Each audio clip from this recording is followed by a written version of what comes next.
Okay, kasama na naman natin ang 3 times best player of the game.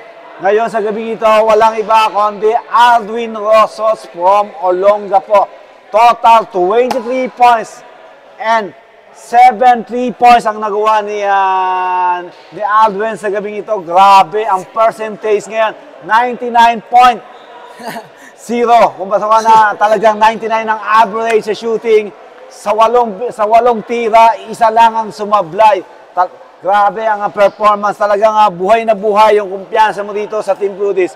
Anong preparation ginagawa ninyo? Dahil parang nararamdaman ko na parang basic lang sa iyo ang basketball ngayon. Yun po coach, nagkakaisa po kami sa loob ng court. Binibigyan po namin yung bawat player ng kumpiyansa para makatira. Wala pong sisiyahan po sa amin para maganda po yung laro namin sa loob ng court, coach.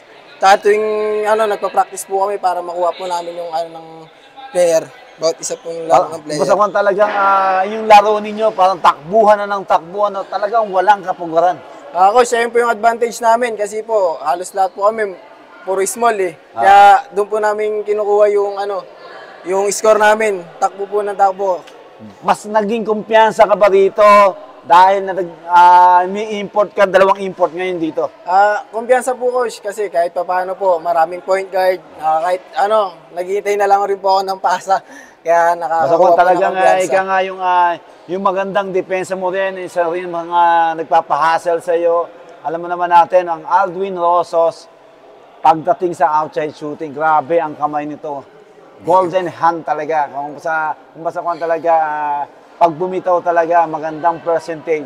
Siyempre, dito, Aldwin, anong kumpiyansang ibinibigay sa iyo ni Coach Rod dito para talagang abang na abang ka lang ng tira? Ayun coach, yung line niya po sinasabi, waiting lang ako kasi po darating naman po sa amin yung opensa. Basta po bumawi kami sa depensa, ayun lang po yung pinakamahalagang sinasabi po lagi ni Coach Rod.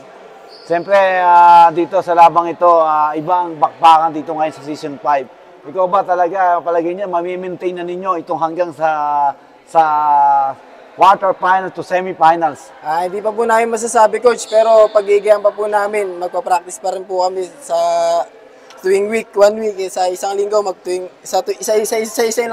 isang linggo po, magpa-practice kami isang beses, 2 beses, para po masigurado po namin na kahit pa paano makuha po namin yun.